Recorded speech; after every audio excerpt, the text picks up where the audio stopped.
Furloughs, layoffs, and tax hikes are off the table in a local county's brand new budget. At least they got that right. New at 6, the fees and fears that are still setting up a budget battle. Good evening. I'm Monica Pearson. And I'm John Bachman, in for Justin Farmer. Today's budget proposal in DeKalb County may come as a relief to residents hit with a huge property tax hike just a few months ago.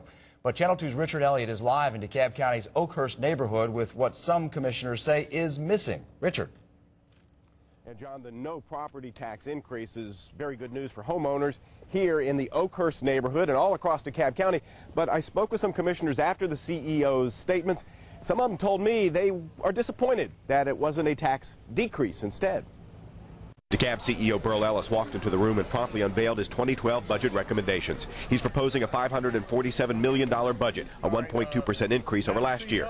Unlike last year's bitterly fought over budget, this budget includes no property tax increase. Also, no employee layoffs, no furloughs, and no unpaid holidays. All of this even though Ellis anticipates the county's tax digest will fall another 5%. That's a staggering 25% drop since the housing market collapse. I think we've got a good budget, and I'm anticipating a good discussion with the board around the budget, and that we'll get it adopted on time.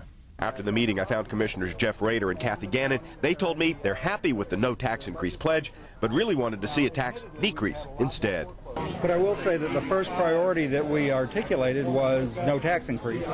So at least they got that right. Ellis says he worked with commissioners and their staffs to help him mold this budget, but his chief rival on the commission says no one reached out to him. I have yet to talk to the CEO about this budget going forward in 2012, and I'm the chair of the Budget and Finance Committee. But May says he does want to avoid the contentious budget battles of the past and promises to look over every inch of Ellis's proposals. We want to make sure that this county is operating as efficiently as possible. I think the taxpayers deserve that. Now, some of those commissioners also want to see more money put into the county reserve funds. Ellis also wants to raise recorder's court fees and the hotel-motel tax to raise additional money. But, of course, that will take the approval of the Georgia General Assembly. We're live in DeKalb County. Richard Elliott, Channel 2 Action News.